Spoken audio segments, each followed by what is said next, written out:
أعوذ بالله من الشيطان اللعين الرجيم بسم الله الرحمن الرحيم رب اشرح لي صدري ويسر لي أمري واحلل عقدة من لساني يفقه قولي اللهم صل على محمد وآل محمد. سامعین عزیز مومن مومنات، سب سے پہلے آپ تمام مومن مومنات کو عید الاضحیٰ مبارک ہو. پروردگار عالم تمام مومنین مومنات کی قربانیوں کو، عبادات کو، اطاعات کو، خرچ و اخراجات کو اپنی بارگاہ میں منظور و مقبول فرمائے. آمین یا رب العالمین. اور دعا کرتے ہیں کہ پروردگار ان مومن مومنات کو اور مجھ حقیر سمیت سب کو حج جیسی عظیم سعادت کا رزق عطا فرما، حج پر جانے کے اسباب مہیا فرما. سامعین عزیز، اس ویڈیو میں عید قربان یعنی عید الاضحیٰ 10 ذی الحجہ کی عید کے اعمال کے حوالے سے بیان کرنا ہے. اس کے فضائل بھی بیان کرنا ہے. شب عید میں کون سے اعمال ہیں وہ بھی بیان کرنا ہے. عید قربان، یہ جو عید الاضحیٰ ہے، یہ ہم مسلمانوں کی بڑی عیدوں میں سے یہ ایک عید شمار کی جاتی ہے. اور احادیث معصومین علیہ السلام کے مطابق اس دن اللہ تعالیٰ کی طرف سے جناب ابراہیم علیہ السلام جو خلیل اللہ ہیں، اپنے فرزند جناب اسماعیل ذبیح اللہ کو اللہ تعالیٰ کی راہ میں قربانی پیش کرنے کے لیے میدان منی میں لے گئے تھے جب اللہ تعالیٰ نے حکم دیا تھا.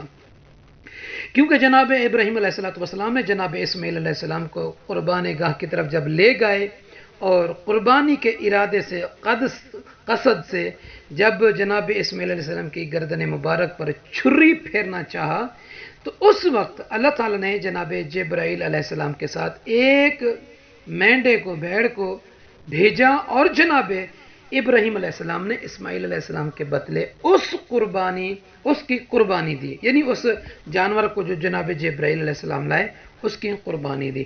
تو اس دن سے لے کر آج تک اس واقعے کی یاد تمام مسلمان قربانی دیتے ہیں اور یہ مستحب عمل ہے. اور بیت اللہ کی اکثر لوگ جو جاتے ہیں وہاں پہ حج بھی کرتے ہیں اور وہاں حج سے مشرف ہونے والے حاجیوں پر مقام منی میں معین جو شرائط ہیں ان کے ساتھ وہ قربانی دینا ان پر واجب ہے. تو سامعین عزیز، عید کے دن اور عید کی رات میں کچھ احادیث وارد ہوئی ہیں اس کے اعمال کے حوالے سے. ویسے تو بہت سارے اعمال وارد ہوئے ہیں، جن میں سے عید کی رات کو شب بیداری کرنا یعنی جاگنا قصد ثواب کی نیت سے. دوسرا دعا و مناجات جو ائمہ معصومین علیہ السلام کی وارد ہیں، مفاتح الجنان میں، کتاب اقبال الاعمال میں اور جمال الاسبوع میں اور مجمع الدعوات میں ہیں.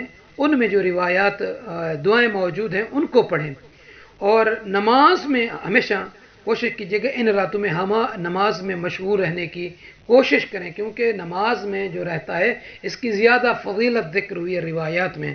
اور عید قربان کے دن جو ہے، عید والے دن غسل کرنا یہ ایک عمل ہے، اور نماز عید پڑھنا، دوسرا قربانی کرنا، اور چوتھا یہ ہے کہ امام حسین علیہ السلام کی زیارت کرنا. جو مومنین کربلا نہیں پہنچ سکتے، اپنے دیار میں ہیں، اپنے وطن میں ہیں، وہاں سے بیٹھ کر اپنے گھر کی چھت پر، گھر کے صحن میں کہیں بھی کھڑے ہو کر امام بارگاہ میں کہیں بھی زیارت امام حسین علیہ السلام پڑھیں. انشاءاللہ ڈسکرپشن میں جو زیارت مخصوصہ ہے عید کی وہ آپ مومنین اس میں دیکھ کر پڑھ سکتے ہیں، یا مفاتح الجنان میں بھی. اور دعائے ندبہ کا پڑھنا بے حد اجر و ثواب رکھتا ہے، اور یہ سنت مستحب مؤکدہ ہے، یعنی دعائے ندبہ کا پڑھنا. تو سامعین عزیز، امام جعفر صادق علیہ السلام نے عید قربان کی شب و روز کے اعمال میں سے اپنے اجداد مبارک سے کچھ روایات نقل کرتے ہیں کہ مولا کائنات امام علی ابن ابی طالب علیہ السلام سال میں 4 راتیں شب بیداری کرنا پسند فرماتے تھے. ماہ رجب کی پہلی رات، ماہ شعبان کی 15ویں رات، عید فطر کی رات اور عید قربان کی رات. یعنی یہ 4 راتیں مولا کائنات ان میں بیداری کرنا ہے، جاگنا بہت ہی پسند فرماتے تھے.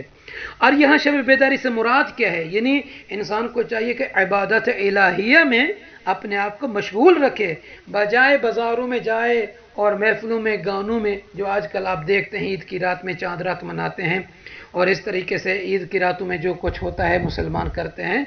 اور اس سے کیا بجائے نیکی کمانے کے انسان گناہ میں مبتلا ہو جاتا ہے. کیوں اپنے آپ کو گناہوں میں مبتلا کرے؟ یہ تو وہ رات ہے کہ جو خدا اور عبد کے درمیان ملاقات کا ایک سبب بنتی ہے. انسان اپنے روحانی تقرب حاصل کرتا ہے اللہ تعالیٰ سے. اور بہت سارے اعمال ہیں، کوشش کیجیے گا کہ غسل کریں اور اس دن اپنے عزیز و اقارب کے ساتھ ملیں، اور فقراء، یتامہ، مساکین جو ہیں، شہداء کے بچے ہیں، ان کو عیدی دیں، ان سے ملیں، تاکہ ان کو اپنے باپ، اپنے عزیزوں کی جدائی محسوس نہ ہو، ان کے ساتھ مل جل کر رہیں.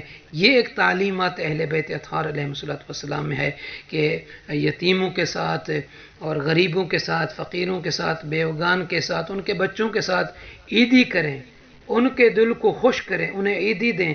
جہاں آپ کے بچے خوشی مناتے ہیں وہاں آپ دوسروں کے بچوں کو خوشی دیں گے تو اللہ تعالیٰ بھی آپ سے راضی ہوگا. تو مومنین سے عرض ہمیں اپنے دعاؤں میں یاد فرمائیں گے.